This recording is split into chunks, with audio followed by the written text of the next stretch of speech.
sungai memancing ikan, ikan kecil, ikan arwana. Salam sapa saya ucapkan. Assalamualaikum hadirin semua. Assalamualaikum warahmatullahi wabarakatuh.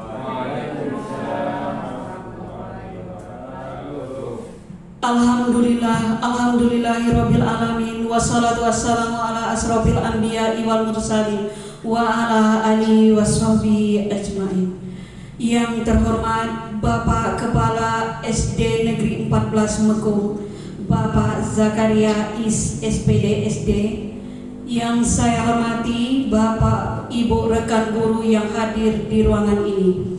Puji syukur kehadirat Allah Subhanahu wa taala yang mana pada hari ini kita bisa berkumpul di ruangan ini dalam kegiatan berbagi praktik baik oleh CGP Angkatan 10 Kabupaten Kepulauan Meranti, yaitu rekan kita Ibu Ira Apriana SPD SD.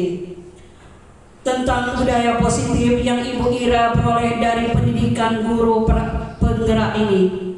Tak lupa sholawat berserta salam kita curahkan kepada Nabi Muhammad SAW dengan ucapan Allahumma sholli ala Sayyidina Muhammad wa ala ali Sayyidina Muhammad. Baiklah Bapak Ibu, untuk acara selanjutnya marilah kita menyanyikan lagu kebangsaan Indonesia Raya. Hadirin dimohon berdiri.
Hadirin dimohon duduk kembali.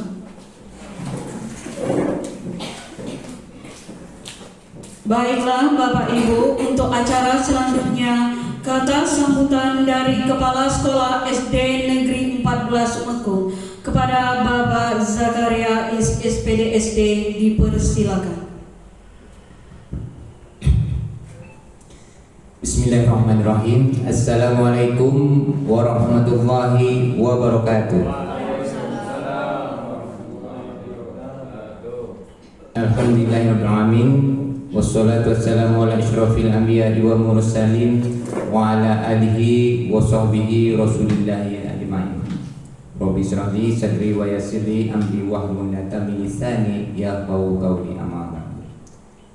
Yang kami hormati Bapak Ibu guru hebat, yang sama-sama kita hormati Ibu Ira Apriana, selaku memberikan praktik baik untuk kita semua.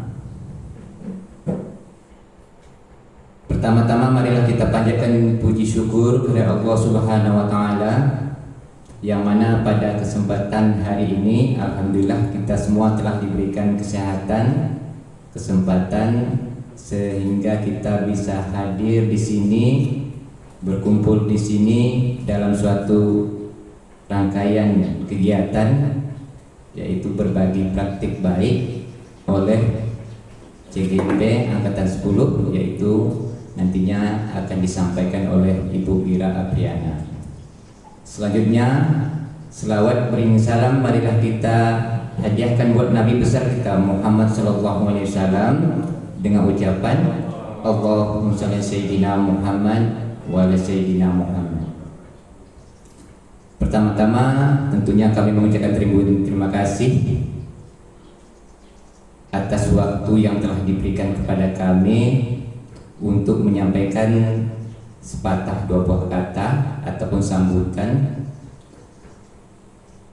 Selanjutnya pula kami mengucapkan ribuan terima kasih yang sebesar-besarnya kepada Ibu Ira Apriana yang telah mau berbagi ilmu terhadap kita semua di sini. Mudah-mudahan nantinya ilmu yang diberikan tentunya bisa bermanfaat untuk kita semua untuk memajukan pendidikan di sekolah kita ini. Melalui kesempatan ini kami daripada kepala sekolah tentunya memberikan apresiasi atau penghargaan yang sebesar-besarnya kepada Ibu Ira Apriana karena telah memberikan praktik baik ini. Mudah-mudahan dapat memotivasikan rekan-rekan guru yang ada di sini untuk kedepannya mengikuti guru penggerak. Itu harapan kita. Semua kita harus tetap ya semangat untuk mengikuti guru penggerak. Tentunya doa kami mudah-mudahan Ibu Ira Apriana secepatnya atau setiap modul yang diberikan dapat diselesaikan dengan baik, kemudian tetap diberikan nantinya kesehatan supaya nantinya setiap tugas yang kita dapatkan nantinya kita kedepannya semakin lebih semangat. Adapun harapan kita mudah-mudahan dengan adanya berbagi praktik baik ini nantinya membuka wawasan kita, membuka semangat kita untuk menimba ilmu yang didapatkan dan nantinya bisa untuk kita terapkan di sekolah kita ini. Kemudian kami pula mengucapkan ribu terima kasih kepada Bapak Ibu guru yang telah memberikan kerjasama yang baik sehingga kerjasama yang baik ini dapat memberikan semangat bagi Ibu Ira Apriana. Mungkin ini saja yang bisa kami sampaikan. Akhirnya pesan kami mari kita ikuti materi yang akan disampaikan dengan baik. Mudah-mudahan banyak manfaat yang kita dapatkan. Mungkin sini saja yang bisa kami sampaikan. Kurang lebihnya kami mohon maaf. Akhirul kalam wabillahi taufiq wa hidayah. Assalamualaikum warahmatullahi wabarakatuh. Terima kasih kami ucapkan kepada Bapak Zakaria SPDSB. Baiklah, acara selanjutnya pembacaan doa yang akan disampaikan oleh Bapak Abdul Rohim. Kepada Bapak dipersilakan.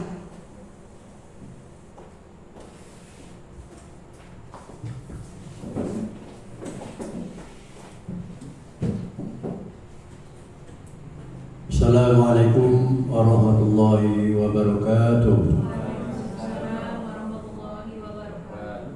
A'udzu billahi minasyaitonir rajim. Bismillahirrahmanirrahim. Hamdan syakirin, hamdan na'imin, hamdan yuwafi ni'amahu wa yukafi madidah. Ya Rabbana lakal hamdu kama yanbaghi li jalalikal karim wa 'azimi sultanik. Allahumma shalli ala sayyidina Muhammadin salatan tunjina biha min jamil ahwali wal afat wa taqdirana biha min jamil hajat wa tutahhiruna biha min jamil sayiat wa tarfa'una biha 'indaka a'la darajat wa tuballighna biha aqsal ghayat min jamil khairati bil hayati wa ba'dal mamat. Allahumma rabbana zalamna anfusana wa illam taghfir lana wa tarhamna lanakunanna minal khasirin. Rabbana wa la tahmil 'alaina isran kama hamaltahu 'ala alladziina min qablina. Rabbana wa la tuhammilna ma la taqata lana bih wa'fu 'anna waghfir lana warhamna anta maulana fansurna 'alal qaumil kafirin. Allahumma arinal haqqa haqqan warzuqna ittiba'ahu wa arinal batila batilan warzuqna ijtinabah. Allahumma inna nas'aluka salamatan fi dinina wa afiyatan fi jasadina wa ziyadatan fi ilmina wa barakatan fi rizqina wa taubatan qabla al-maut wa rahmatan indal maut wa maghfiratan ba'dal maut. Allahumma hawwin 'alaina fi sakaratil maut wan najata minan nari wal 'afwa indal hisab. Rabbana ighfir lana wa liwalidayna warhamhuma kama rabbayana shighara. ولجميع المسلمين والمسلمات والمؤمنين والمؤمنات الأحياء منهم والأموات إنك سميع قدير. ربنا آتنا في الدنيا حسنة وفي الآخرة حسنة وقنا عذاب النار. وصلى الله على سيدنا محمد النبي الأمي وعلى آله وصحبه وبارك وسلم. سبحان ربك رب العزة عما يصفون وسلام على المرسلين والحمد لله رب العالمين. تقبل الله منكم. Assalamualaikum warahmatullahi wabarakatuh.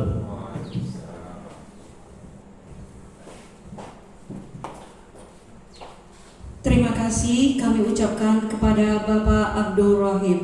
Semoga dengan doa tadi acara kita pada hari ini dapat berjalan dengan lancar. Amin amin ya robbal alamin. Acara selanjutnya yaitu presentasi dari Ibu Ira Apriana tentang budaya positif. Kepada Ibu Ira Apriana SPDSD kami silakan.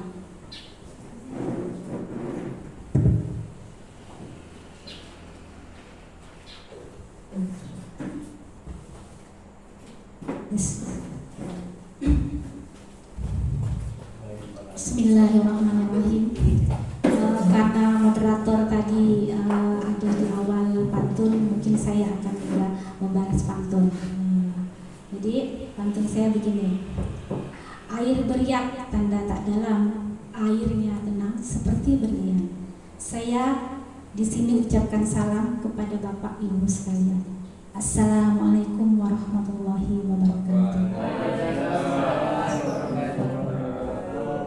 Baiklah Bapak Ibu sekalian, saya awali di sini. Saya mengucapkan terima kasih banyak kepada Bapak Ibu sekalian. Yang pertama, yang terhormat Bapak Kepala Sekolah SD Negeri 14 Mekong, yaitu Bapak Zakir Rais SPDSD, dan rekan-rekan guru SD 14 Mekong.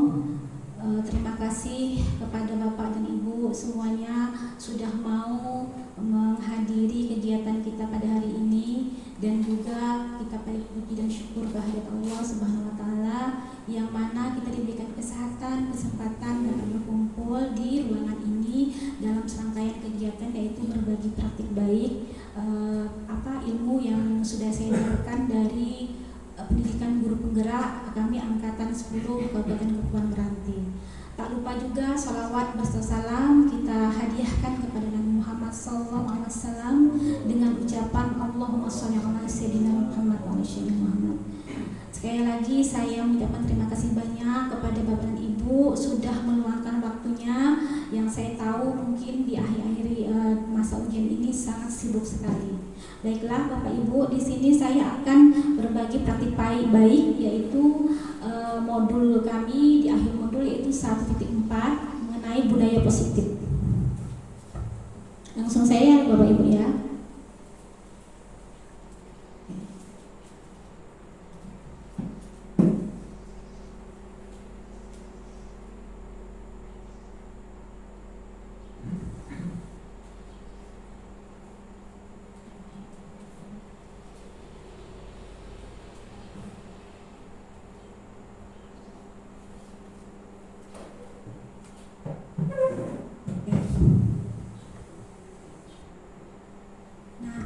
Di sini diseminasi program guru penggerak yaitu modul 1.4 budaya positif untuk memperkuat keilmuan guru sebagai pengajar pembelajaran oleh saya CGP Ira Priana diimplementasikan di SD Negeri 14 Mekong, Kabupaten Kepulauan Meranti.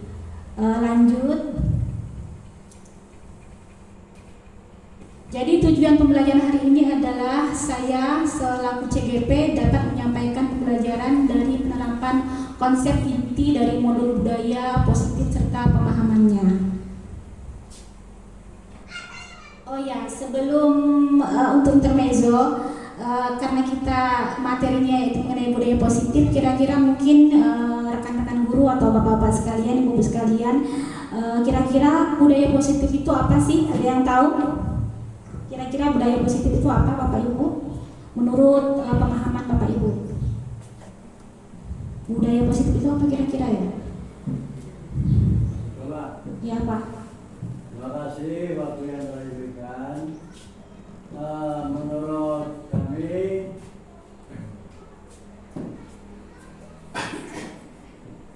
Terima kasih. terima kasih waktu yang telah diberikan. Menurut kami yang selama kami tahu untuk masalah budaya positif ini, budaya itu dari bahasa kebiasaan. Kemudian untuk positif adalah hal yang baik. Jadi kebiasaan yang baik menurut kami. Tapi barangkali mungkin dari rekan-rekan semua peserta latihan mungkin punya pendapat berbeda, kami persilakan. Iya. Terima kasih. Baik dari Bapak Abdul Rahim, kebiasaan yang baik. Oke. Baik, terima kasih Bapak. Nah, jadi kalau kita menelaah dari kepada kata budaya, budaya itu memang benar. Budaya itu adalah kebiasaan. Positif itu apa? Baik. Berarti adalah budaya positif itu adalah kebiasaan yang baik. Nah, lanjut. Nah, budaya positif adalah nilai-nilai, keyakinan dan kebiasaan-kebiasaan di sekolah yang berpihak pada murid. Nah, jadi yang berpihak pada murid itu seperti apa? Kita akan memberikan pembelajaran yang berkarakter, yang berpihak kepada murid. Seperti misalkan ya, kita contohkan, kita harus mendengarkan murid kita. Pembelajarannya seperti apa? Kalau dulu guru itu sebagai begini, kita belajar ini ya nak, ini sekarang tidak. Kita harus mendengarkan pendapat dari murid kita terlebih dahulu. Kemudian, nah topik belajar kita hari ini adalah disiplin, nilai kebajikan dan motivasi, konsep hukuman, konsekuensi dan restitusi dan keyakinan kelas, dan juga posisi kontrol guru dan segitiga restitusi.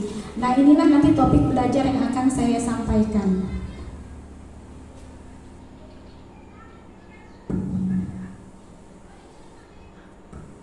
Pembelajaran 1 yaitu disiplin, nilai kebajikan dan motivasi. Ini sebenarnya ada permainan. Silahkan Anda sobeklah secari kertas kecil, tuliskan benda atau sesuatu yang sangat berharga untuk Anda. Letakkan di salah satu tangan Anda dan genggam benda tersebut dengan segala daya. Buatlah sebuah kepalan. Teman Anda atau teman Anda B akan mencoba dengan sekuat tenaga dan berbagai cara untuk meminta Anda memberikan benda tersebut.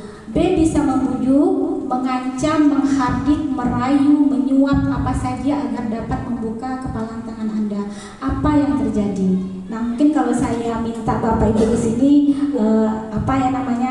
terlalu mungkin agak malu-malu, cuman bisa kita kita lihat dari pernyataan di atas, kira-kira Bapak Ibu itu memilih dengan cara apa kira-kira yang sebaiknya mengambil benda yang ada di tangan temannya? Kira-kira mana yang baik? Apakah dengan membujuk, mengancam, menghardik, merayu, menyuap, atau apa saja? Kira-kira apa Bapak Ibu? Membujuk, iya, bisa membujuk, bagus. Terus ada lagi Bapak Ibu? Merayu. Mungkin dari pilihan Bapak Ibu daripada membujuk itu atau merayu, apa alasannya? Adakah alasannya Bapak Ibu? Iya. Ya biasanya kalau kita ini kita kaitkan dengan anak-anak di sekolah, seandainya anak itu dia merajuk atau dia dengan temannya itu berkelahi atau bagaimana. Nah, apakah kita menghadiknya? Tidak mungkin. Tentu kita dengan cara yang halus, yaitu dengan cara membujuk. Jadi di sini banyak cara kita memberikan pembelajaran permasalahan yang ada di sekolah tentang peserta didik kita. Kita ambil cara seperti apa yang sebagusnya. Itu yang dinamakan dengan pembelajaran yang berpihak pada murid. Sama sesuai dengan kata-kata oleh Ki Hajar Dewantara. Nah, sekolah itu diibaratkan seperti ladang. Jadi kemudian bapak dan ibu guru itu adalah petani. Nah, kemudian anak murid itu adalah padi. Jadi seorang petani tidak bisa merubah tumbuhnya padi itu menjadi jagung, tetapi dia hanya bisa merawat. Bagaimana? Diberi pupuk, apalagi disiram dan lain sebagainya. Sama juga seperti anak didik dengan gurunya. Guru hanya bisa menuntun kodrat anak yang sudah ada pada dirinya. Jadi tidak bisa merubah kodrat yang ada pada dirinya. Jadi guru hanya bisa menuntun. Ya begitu. Jadi kita tidak bisa, oh kamu harus seperti ini, tidak. Tapi kita hanya menuntun kodrat yang sudah ada pada dirinya.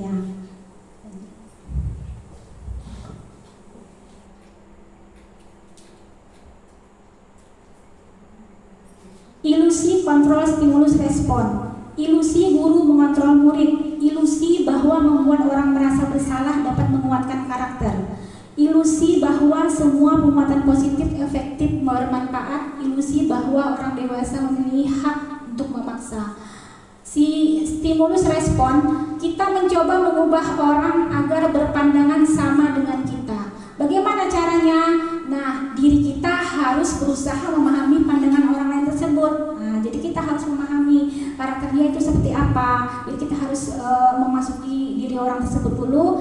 Jadi jangan pula kita, oh kamu seperti itu, tidak. Jadi kita harus memahami dia dulu. Nah, kemudian perilaku buruk dilihat sebagai suatu kesalahan. Semua perilaku memiliki tujuan. Jadi ibaratnya kalau ada anak itu salah, dia misalkan dia makan di kelas pada saat waktu belajar, kita tidak bisa menyalahkan begitu saja. Tentu dia berbuat seperti itu pasti ada alasannya. Nah, orang lain bisa mengontrol saya. Apakah orang lain bisa mengontrol saya? Biasanya tidak. Kalau yang mengontrol diri saya adalah diri kita sendiri.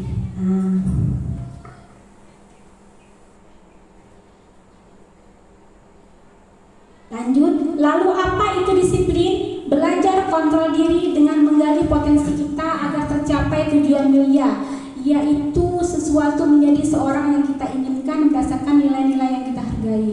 Namun dalam budaya kita, maka kata disiplin telah berubah menjadi sesuatu yang dilakukan seseorang pada orang lain untuk mendapatkan kepatuhan. Kecenderungan umum adalah menghubungkan kata disiplin dengan ketidaknyamanan, bukan dengan apa yang kita hargai atau pencapaian suatu tujuan mulia. Nah, biasanya kalau kita mendengarkan kata-kata disiplin, tentu itu di pikiran kita ada hukuman kalau kita tidak berbuat seperti itu, ya kan? Jadi itu sudah salah kaprah. Ternyata itu harus patuh gitu ya. Nah, jadi kalau secara umumnya adalah menghubungkan kata disiplin itu tidak nyaman, bukan dengan apa yang kita hargai atau pencapaian suatu tujuan mulia. Nah, nanti di sini kita belajar bagaimana seharusnya guru itu berpihak kepada murid. Nah, ini adalah nilai-nilai kebajikan yang harus kita ajarkan kepada murid kita. Banyak sekali. Jadi nilai-nilai kebajikan itu juga harus sesuai dengan profil pelajar Pancasila. Jadi harus sesuai dengan profil pelajar Pancasila. Ada peduli, rajin, integritas, rasa hormat, dan lain sebagainya. Banyak sekali yang bisa kita ajarkan nilai-nilai kebajikan yang ada di slide saya ini. Lanjut. Motivasi. Untuk menghindari saya tidak melakukannya. Ini dia.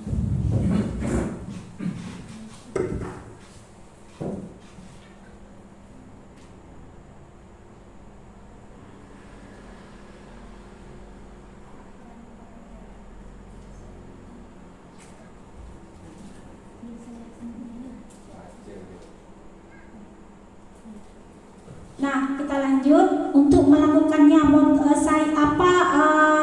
Tujuan kita melakukan tersebut berdasarkan motivasi intrinsik, misalnya untuk mendapatkan imbalan dari orang lain. Contohnya seperti ini, saya melakukan sesuatu itu, saya nanti mau dapat upah. Upah dari siapa?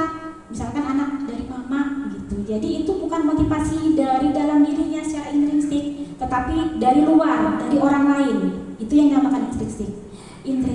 Untuk mendapatkan imbalan dari orang lain, apa yang akan saya dapatkan apabila saya melakukannya? Kalau misalkan kita melakukan sesuatu itu berdasarkan motivasi intrinsik, adakah ada kepuasan batin di hati kita? Mungkin tidak ya. Cuma hanya sekedar dapat sesuatu upah atau bagaimana.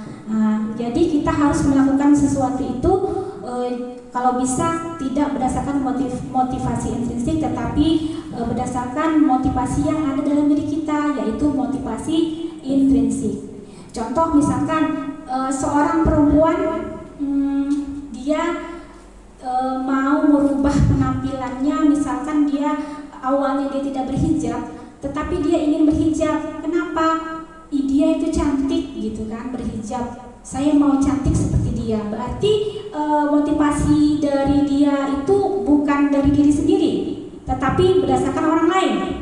Nah, kalau dari intrinsik, motivasi dari dirinya, saya mau merubah diri saya menjadi lebih baik lagi. Contohnya, saya akan menjaga pandangan orang lain dari diri saya. Itu dari motivasi intrinsik. Jadi kita harus memilih motivasi sebagusnya yang intrinsik. Lanjut, ini adalah kegiatan implementasi saya yang sudah saya lakukan di sekolah. Ada beberapa dokumentasi, yaitu membuat keyakinan kelas, terus membuat pembelajaran yang interaktif, kemudian belajar sambil bermain, dan budaya positif yaitu memeriksa kebersihan sebelum masuk, dan juga yang di tengah ini adalah gambar anak-anak lagi ujian.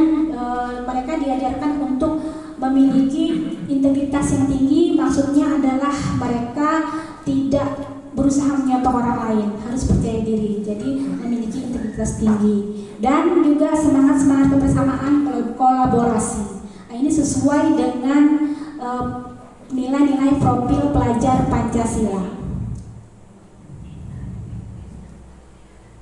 Kita lanjut lagi ke modul selanjutnya, pembelajaran 2, konsep, hukum, konsekuensi, dan restitusi dalam keyakinan kelas.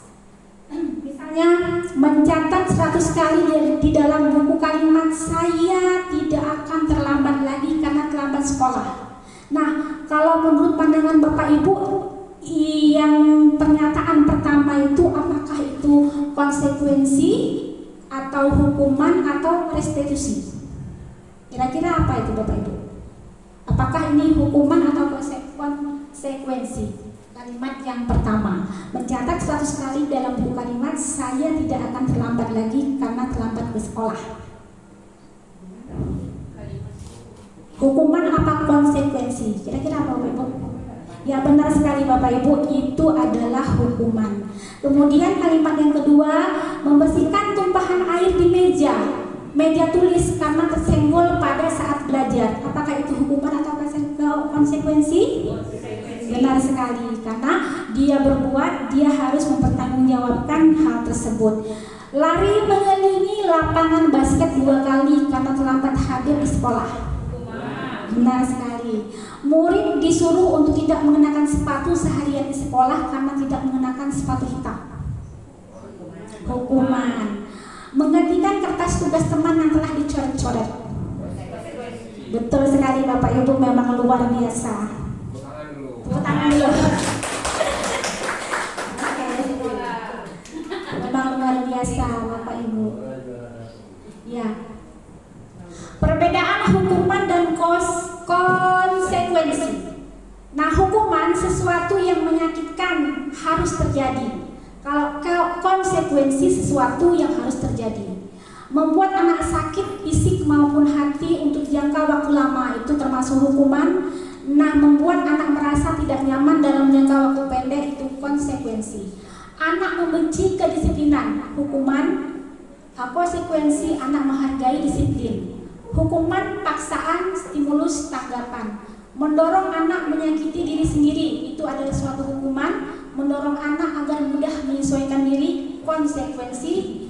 Konsep diri yang buruk termasuk hukuman. Konsep diri yang baik adalah konsekuensi. Anak belajar untuk menyembunyikan kesalahan itu hukuman. Contohnya diam-diam aja ya nak, itu kawannya tak nampak, nanti dia nampak nangis. Kita tidak boleh seperti itu. Itu salah satu hukuman lagi, nanti dia berbuat seperti itu lagi. Yang konsekuensinya adalah anak belajar untuk mematuhi peraturan. Kalau yang hukuman, marah, rasa bersalah, dipermalukan, merasa tak dihargai. Konsekuensi kehilangan hak, dibuat tidak nyaman, diasingkan untuk sementara. Jadi kalau yang hukuman dengan konsekuensi itu bertolak belakang, tetapi itu kalau hukuman ini memang tidak bagus untuk kita laksanakan, lebih bagus yang konsekuensi. Nah, lalu apa itu restitusi? Restitusi adalah proses menciptakan kondisi bagi peserta didik untuk memperbaiki kesalahan mereka sehingga mereka bisa kembali pada kelompok mereka dengan karakter yang lebih kuat. Restitusi juga merupakan proses kolaboratif yang mengajarkan murid untuk mencari solusi untuk masalah mereka dan membantu murid berpikir tentang orang seperti apa mereka ingin menjadi tujuan mulia dan bagaimana mereka harus memperlakukan orang lain. Ini misalnya di dalam pembelajaran kita sehari-hari mungkin banyak dijumpai contoh anak kelas 1 misalkan namanya anggaplah Andi gitu kan.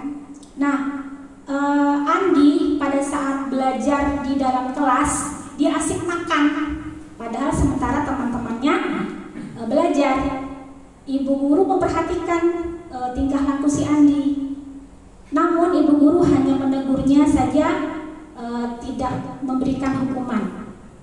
Tetapi ibu akan melakukan cara restitusi. Restitusi itu seperti apa? Nanti pada saat istirahat tidak mengganggu jam belajar, ibu guru akan memanggil si Andi ke ruangan.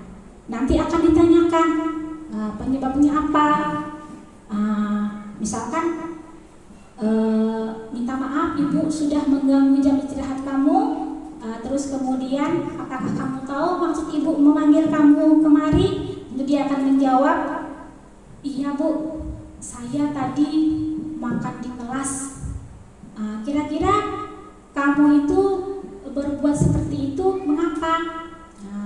Saya lapar bu. Nah, setiap kesalahan pasti ada penyebabnya. Jadi kita tidak harus memberikan itu kamu salah, tidak. Kita harus memvalidasi kesalahan dulu, nanti baru kita berikan keyakinan dan mencari anak nanti bagaimana cara dia menyelesaikan masalah tersebut. Di akhir nanti begini, validasi kesalahan. Iya nak, ibu dulu pun pernah berbuat seperti itu. Nah, tetapi alangkah baiknya jika anak ibu tidak lagi berbuat seperti itu, karena kita kan mempunyai keyakinan kelas. Satu, kita buat bersama, kita tidak boleh makan di dalam kelas saat belajar. Nanti ditanyakan sama anak, iya bu, maaf, saya tidak seperti itu lagi. Nah, kira-kira setelah ini apa yang akan anak ibu lakukan? Dia akan mencari solusi dari kesalahannya sendiri. Jadi kita tidak menghukumnya. iya Bu, saya tak berbuat seperti itu lagi, nanti kalau saya mau makan saya permisi dulu, atau saya akan melakukan kegiatan permisi dulu Bu gitu. Nanti dia akan mencari solusi dia sendiri. Jadi kita hanya menuntun dan membantunya, tidak boleh menghukum. Identitas gagal, hukuman menyakitkan, ini sudah tadi ya. Ini ada lagi kolom di sebelahnya, restitusi. Sesuatu yang menyakitkan harus terjadi, sesuatu harus terjadi. Restitusinya apa? Restitusi merupakan pilihan. Menguatkan untuk murid, anak dalam jangka waktu panjang, korban mendapatkan ganti, murid anak mendapatkan penguatan, masalah terpecahkan, murid belajar bertanggung jawab untuk perilakunya, fokus pada pemecahan masalah dan jangka waktu panjang. Apa yang kamu yakini? Apa yang bisa kamu lakukan untuk memperbaiki masalah ini? Ini tadi dia akan mencari solusi dari kesalahan yang dibuat. Jadi kita tidak harus kamu jangan seperti itu lagi ya, jangan gini, tidak. Dia akan mencari solusinya sendiri. Murid anak menghormati dirinya dan orang lain. Nah, begitu. Lanjut, ciri-ciri restitusi. Bukan untuk menebus kesalahan, namun untuk belajar dari kesalahan. Jadi si anak tadi dia sudah berbuat salah, tetapi dia akan belajar dari kesalahannya yang dibuat tersebut. Dia tidak akan seperti itu lagi. 2, memperbaiki hubungan. Mungkin kalau dipanggil, ibu marah tadi mungkinnya manggil saya, padahal ibu tidak marah. Nah, jadi ibu itu memperbaiki hubungannya dengan anak semakin dekat. Nomor 3, tawaran bukan paksaan. Tadi dalam kata-kata tadi, kira-kira apa nak yang akan kamu lakukan setelah ini? Itu tawaran. Restitusi menuntut untuk melihat ke dalam diri. Restitusi mencari kebutuhan dasar yang berdasar tindakan. Restitusi diri adalah cara yang paling baik. Restitusi fokus pada karakter bukan tindakan. Berarti di sini kalau kita menuntun anak bukan tindakan yang kita utamakan, tetapi membangun karakter anak. Anak itu akan menjadi baik, menjadi sopan, dan atas kesadaran dia sendiri dia tidak akan melakukan kesalahan yang sama lagi. Nomor 8, restitusi fokus pada solusi. 9, restitusi mengembalikan murid yang berbuat salah pada kelompoknya. Nanti seandainya anak berbuat salah kepada temannya, dia sudah diberikan direstitusi sama ibu guru dengan cara-cara tadi, nanti dia akan lebih baik. Dia tidak seperti itu lagi dengan temannya, insya Allah, mudah-mudahan. Jadi kalau kita kasar, nanti dia kasar juga sama kawan gitu. Peduli, rajin, integritas, hormat. Ini tadi adalah nilai-nilai keyakinan yang sesuai dengan profil pelajar Pancasila yang akan kita terapkan di sekolah kita, yang berpihak kepada murid. Banyak sekali, banyak yang dapat kita terapkan kepada anak.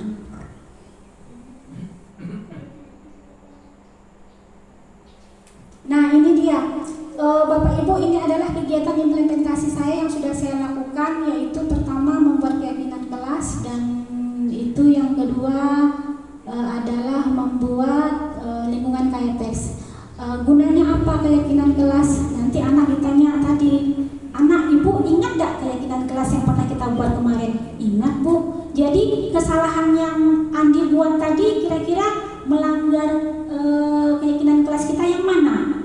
Karena keyakinan kelas itu bukan dibuat oleh guru, keyakinan kelas adalah dibuat oleh anak-anak itu sendiri atas dasar tuntunan dari gurunya. Nanti dia pasti akan ingat karena dia yang membuat.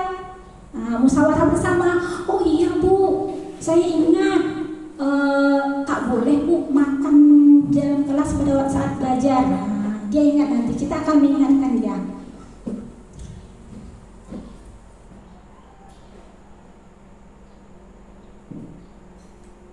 Nah, pembelajaran yang ketiga, kebutuhan murid, posisi kontrol guru, dan segitiga restitusi. Nah, jadi anak seseorang berbuat seperti itu ada penyebabnya. Yang pertama, bertahan hidup, penguasaan, kesenangan, kebebasan, kasih sayang, dan rasa diterima. Nah, jadi si Andi tadi kira-kira dia butuh apa tadi di antara penguasaan, kasih sayang, bertahan hidup, kebebasan, dan kesenangan? Kira-kira dia membutuhkan kebutuhan apa tadi? Ya? Kesenangan. Kurang tepat? Kebebasan. Dia ingin bebas makan di dalam kelas. Kalau seandainya kasih sayang, saya contohkan seperti ini. Seorang siswa perempuan, dia sangat istilah kalau orang kita Melayu merajuk gitu kan. Ditanya sama gurunya, misalkan ibu Nora nih nanya nih, anak ibu ngapa merenggut aja hari ini gitu kan, merenggut hari ini.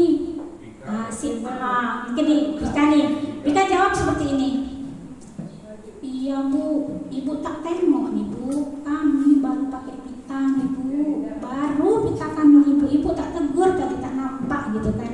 Nah itu butuh kasih sayang dan rasa diterima. Nah ya pasti ada anak kita seperti itu ya.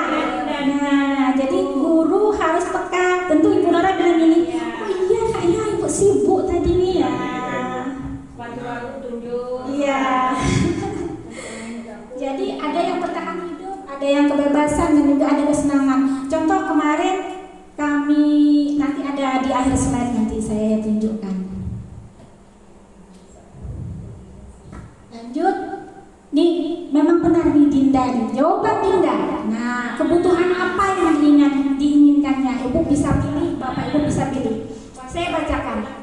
Ibu guru bilang, aku tidak boleh bersenandung sewaktu mengerjakan tugas. Katanya kelas harus tenang, tidak ada suara, kan? Nggak seru jadinya. Kira-kira apa kebutuhan yang diinginkan Dinda itu? Kesenangankah, kasih sayang, rasa terimakah, kebebasan penguasaan? Ya benar sekali Pak Umam ya. Itu adalah kesenangan. Yang kedua, ibu guru tidak menyapaku hari ini, padahal aku pakai jepit rambut baru. Nah, tadi. Nah, apa tadi Ibu Lorani? Butuh kasih sayang dan rasa diterima. Terus aku bosan masa belajarnya cuma gitu aja dengan ibu guru aja. Iya betul Pak Eri, kebebasan. Aku sebel gambarku tidak rapi, malah ibu guru menunjukin ke teman-teman di depan kelas. Apa kira-kira? Penguasaan. Dia belum selesai gitu, nanti dibilang sama kawannya jelek, padahal kan gambarnya belum selesai ya. Jadi dia belum menguasai gitu deh. Oke, selanjutnya ada 5 posisi kontrol guru. Kita sudah lama menjadi guru. Ternyata Bapak Ibu dari modul yang saya pelajari ada 5 posisi kontrol yang pernah kita lakukan. Nah, yang pertama yaitu posisi kontrol penghukum. Seorang penghukum bisa menggunakan hukuman fisik maupun verbal. Saya yakin Bapak Ibu tidak pernah berbuat seperti itu, ya. Alhamdulillah. Nomor 2, membuat orang merasa bersalah. Biasanya guru akan bersuara lebih lembut. Pasti pernah. Contoh seperti ini. Seseorang anak misalkan dia berbuat salah. Ibu mengatakan seperti ini, kamu tak kasihan nengok ibu capek-capek dari tadi berbicara, kamu tak perhatikan. Kira-kira anak itu merasa bersalah gak? Merasa bersalah kan? Nah berarti itu yang kedua adalah membuat orang merasa bersalah. Nah pernah gak? Mungkin pernah ya. Nomor 3, teman. Nah guru pada posisi ini tidak akan menyakiti murid, namun akan tetap berupaya mengontrol murid melalui persuasi. Contohnya misalkan Pak, ini begini. Nanti dijawab sama anaknya, sama gurunya. Kira-kira apa yang harus kita lakukan? Nanti ibu temani nanti. Kamu tak sendiri. Kita selesaikan masalah sama-sama. Nah, seperti itu kita menjadi teman dengan murid kita. Yang keempat, monitor pemantau. Dia mau monitor aja, mengawasi aja, ditengok aja gitu. Nah, yang nomor 5, posisi manajer, yaitu respon yang menunjukkan tanggung jawab guru dalam posisi terakhir. Manajer adalah posisi mentor di mana guru berbuat sesuatu bersama dengan murid, mempersilahkan murid mempertanggungjawabkan perilakunya, mendukung murid agar dapat menemukan solusi atas permasalahannya sendiri. Nah, ini adalah yang kelima, posisi manajer. Nah, Bapak Ibu, dari 5 posisi kontrol guru yang sudah dijabarkan tadi, kira-kira posisi kontrol yang mana sebagusnya yang akan kita ambil sebagai guru? Kira-kira posisi kontrol yang mana?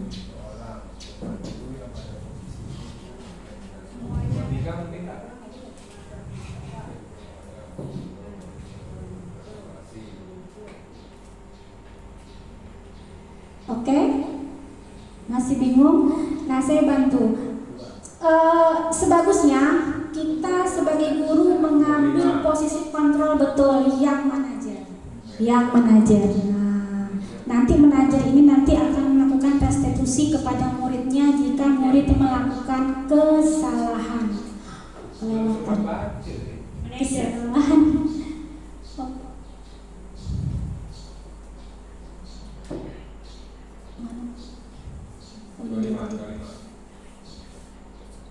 Nah, penghukum identitas gagal, membuat bersalah juga gagal, identitas berhasil sukses, yaitu teman atau pemantau. Jadi ada kriterianya. Kalau misalkan ibu sebagai penghukum, bapak ibu sebagai penghukum dan merasa bersalah, berarti itu identitas gagal. Kalau yang berhasil dan sukses teman atau pemantau, yang lebih baik lagi yaitu identitas berhasil, sukses, dan anak pun dapat karakternya, kontrol diri, menghargai diri sendiri. Dia adalah bapak guru mengambil posisi kontrolnya sebagai manajer. Guru berbuat menghardik, menunjuk-nunjuk, menyakiti, menyindir, berceramah dan mengatakan seharusnya begini, ibu kecewa sama kamu, gitu ya. Itu membuat rasa bersalah, itu identitas gagal. Kemudian yang berhasil membuat alasan-alasan untuk muridnya, terus menghitung dan mengukur. Yang seterusnya untuk manajer mengajukan pertanyaan-pertanyaan seperti tadi, mengapa kamu buat seperti itu? Tentu ada alasannya. Guru berkata, kamu tidak melakukannya, awas ya, rasakan. Jelas-jelas penghukum. Kamu sudah tahu ibu lelah sekali. Mengatakannya ibu stres, dah ulang-ulang ibu cakap, usah main ke situ lagi, ya selalu seperti itu ya. Itu adalah membuat rasa bersalah. Kalau kamu jatuh, siapa yang salah nanti? Itu pasti pernah melakukan kita ya. Itu adalah membuat rasa bersalah. Ayolah melakukan demi ibu. Masa kamu tidak mau? Ingat tidak, ibu pernah bantu. Itu teman. Kasih semangat ya. Apa peraturannya? Pemantau. Tahu tidak kamu peraturannya apa? Kan jangan lagi di situ. Kalau yang manajer, apa yang kita yakini, apa yang bisa kau kerjakan dan memperbaiki masalah ini. Ini nanti di langkah-langkah restitusi. Kemudian hasil membentak, menyalahkan orang lain, berbohong, penghukum, menyembunyikan, menyangkal, berbohong, berbuat rasa bersalah, teman ketergantungan, pemantau menyesuaikan diri bila diawasi, manajer menguatkan pribadi. Jadi kita menguatkan pribadi anak. Seharusnya kita mengambil posisi manajer, yaitu posisi yang kelima. Perkataan saya kecewa sekali dengan kamu. Kamu ini tidak pernah benar jika melakukan. Sudah saya bahas tadi. Kira-kira ibu pilih itu apa? Membuat rasa bersalah atau apa? Jelas membuat rasa bersalah. Apakah kamu mau mendapatkan nilai? Pemantau. Ya sudah, tidak apa-apa, nanti bapak bantu ya. Itu posisi teman. Kamu ya selalu yang paling terakhir. Hukum. Bagaimana kamu bisa menyelesaikan masalah ini? Manajer. Ya. Nah, segitiga restitusi. Segitiga restitusi adalah proses menciptakan kondisi bagi peserta didik untuk memperbaiki kesalahan mereka sehingga mereka bisa kembali pada kelompok mereka dengan karakter yang lebih kuat. Yang pertama, kalau ada anak berbuat salah, ya, kita menstabilkan identitas. Bisa kita mengatakan seperti ini: setiap orang pasti pernah melakukan kesalahan. Menstabilkan identitas itu. Kemudian boleh kata-katanya, kamu bukan satu-satunya orang yang pernah melakukan ini. kita menstabilkan dulu. Langkah yang kedua adalah validasi terhadap yang salah. Bisa kita katakan seperti ini. Kamu adakah cara yang lebih mudah lagi untuk mendapatkan apa yang kamu butuhkan, atau ada cara lain yang lebih baik yang kamu butuhkan? Validasi berarti anak itu tidak boleh harus kita salahkan dulu, kita validasi, kita ambil dulu, disalahkan dia tuh, ambil dulu biar dia tidak merasa kecewa, biar dia merasa tidak bersalah. Kemudian baru kita menanyakan keyakinan. Kalau di sekolah tadi yaitu kita sudah membuat keyakinan di kelas. Nah, nanti kita baru tanyakan, ingat anak. Itu dia.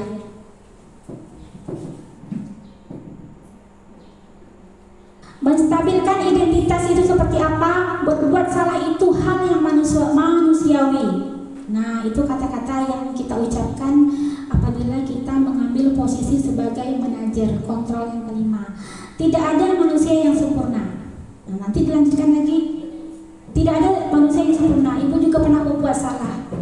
Tapi alangkah sebaiknya jika hal tersebut kamu itu permisi dulu dengan ibu. Nah, ada kata-kata lanjutannya. Terus Bapak Ibu pernah berbuat salah, kita pasti menyelesaikan permasalahan ini. Itu menstabilkan identitas di awal sekali kalau kita memanggil anak jika dia berbuat salah. Langkah pertama dalam segitiga restitusi. Bapak Ibu tidak tertarik untuk mencari tahu siapa yang benar, siapa yang salah. Bapak Ibu lebih tertarik untuk menyelesaikan masalah. Kalau kamu menyalahkan dirimu sendiri terus-menerus, apakah kamu bersikap baik pada dirimu sendiri? Jadi kalau anak berbuat salah, kita harus menstabilkan identitas terlebih dahulu. Boleh menggunakan kata-kata yang ada di depan. Lanjut. Yang kedua, langkah segitiga restitusi adalah validasi tindakan yang salah. Apa kata-katanya? Kamu bisa saja kami melakukan hal yang lebih buruk, tapi kamu tidak melakukannya. Kamu pasti punya alasan mengapa melakukannya, kan? Apa yang penting bagi kamu? Kamu boleh tetap berusaha menjaga sikap itu, namun caranya mesti diperbaiki. Maukah kamu belajar cara lain untuk mendapat yang kamu butuhkan tanpa harus memukul teman? Apakah kamu bisa melakukan dengan lebih baik besok lagi? Validasi tindakan salah dulu. Jangan kita harus salah itu tak boleh macam itu. Harus kita validasi tindakan yang salah dulu agar anak dia tidak merasa terbebani, takut ini dipanggil, takut dimarahi, padahal tidak, mau dinasihati dulu. Yang langkah ketiga dari segitiga restitusi yaitu menanyakan keyakinan. Apa nilai-nilai yang kita percaya di kelas sekolah kita, yang kita buat tadi. Kemudian nilai-nilai kebajikan apa yang telah kita sepakati. Kelas yang ideal itu seperti apa sih? Ya Bu, kalau tak bagus kalau makan di dalam kelas, tak boleh nyanyi-nyanyi, nanti gini begini. Kamu ingin jadi anak seperti apa? Apa yang kamu rasakan ketika kamu melakukan itu? Kamu menjadi orang yang seperti apa? Itu menanyakan keyakinan dari langkah-langkah segitiga restitusi.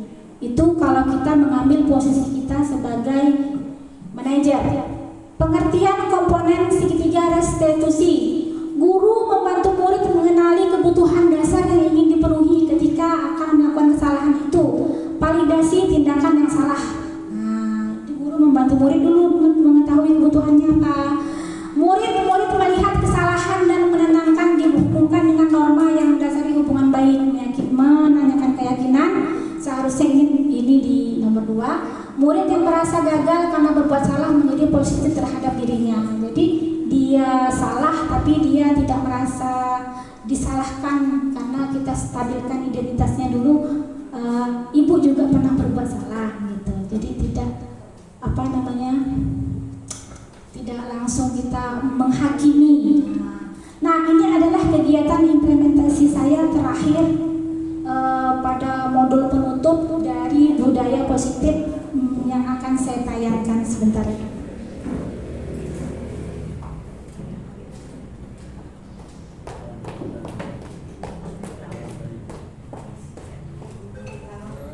Ada internet.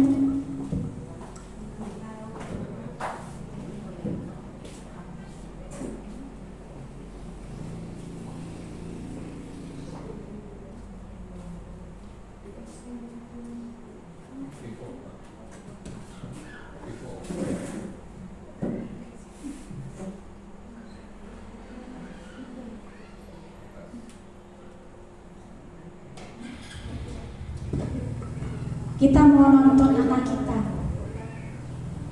Bentar ya Bapak Ibu.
Bapak Ibu sabar. Apa? Jaringan.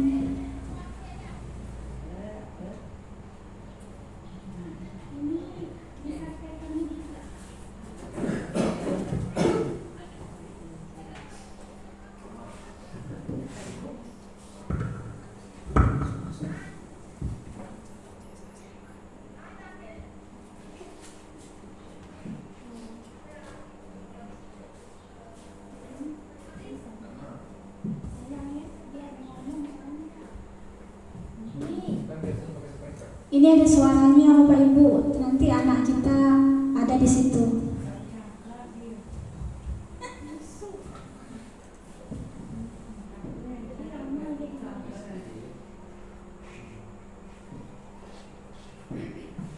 Bisa dengarkan saya ya?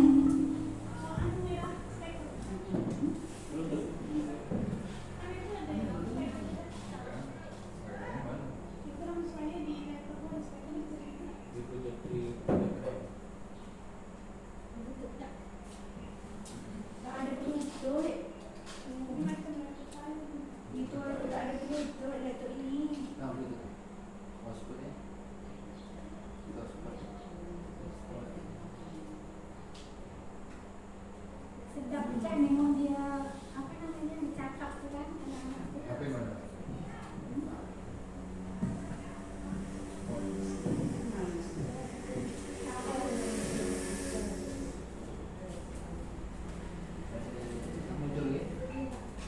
Itu mati tuh itunya Kak, sinyalnya.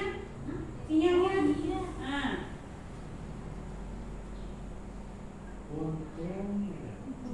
Mati tuh Kak.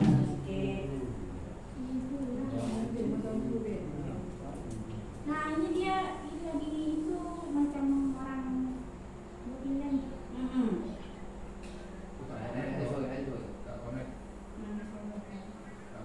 Jadi di skip. Dia nih dua videonya nih nanti ada tanggapannya sekali. Jadi setiap akhir modul kami buat implementasi di sekolah bersama murid. Nanti disematkan di setiap akhir modul. Ini di akhir modul 1.4. Cuman karena jaringannya bermasalah, mungkin kita skip aja lah. Sebetulnya sedang nonton film.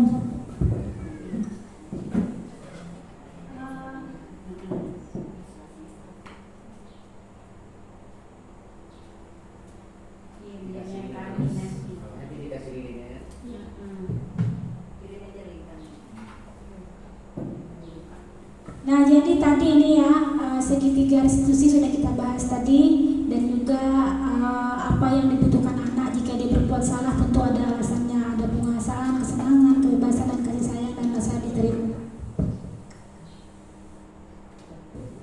Nah, kesimpulan daripada pertemuan kita hari ini, pembelajaran kita pada hari ini yaitu budaya positif. Dalam penerapan program disiplin positif, hendaknya guru memiliki standar kepribadian profesional dan sosial yang baik, di mana guru mampu merefleksi dirinya dalam posisi kontrol saat ini. Bagaimana perjalanan dirinya sebagai among atau manajer yang menuntun murid-muridnya menjadi insan yang mandiri, merdeka, bertanggung jawab, dan punya integritas. Jadi pertanyaan di akhir saya dari presentasi yang saya sampaikan, sebagai guru kita memiliki 5 kontrol guru. Apa yang harus kita, ibu-ibu, bapak, posisi yang dimana yang harus kita tempatkan? Ya, posisi yang kelima yaitu posisi manajer. Kalau anak ada kesalahan, kita menggunakan segitiga restitusi. Demikianlah Bapak Ibu implementasi ilmu yang sudah saya dapatkan di program guru penggerak, dan saya tularkan kepada Bapak Ibu di sekolah. Semoga ilmu yang saya dapatkan, yang saya berikan kepada Bapak Ibu dapat berguna bagi sekolah kita dan membentuk karakter anak kita menjadi lebih baik lagi ke depannya. Akhirul kalam, saya ucapkan wassalamualaikum warahmatullahi wabarakatuh. Waalaikumsalam warahmatullahi wabarakatuh.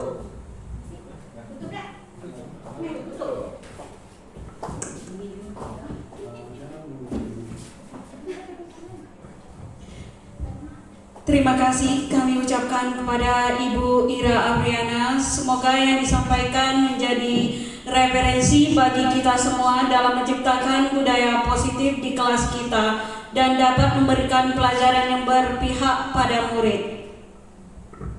Burung dara, burung cendrawasih ada di Papua. Cukup sekian, terima kasih. Semoga bermanfaat untuk kita semua. Assalamualaikum warahmatullahi wabarakatuh. Waalaikumsalam warahmatullahi wabarakatuh.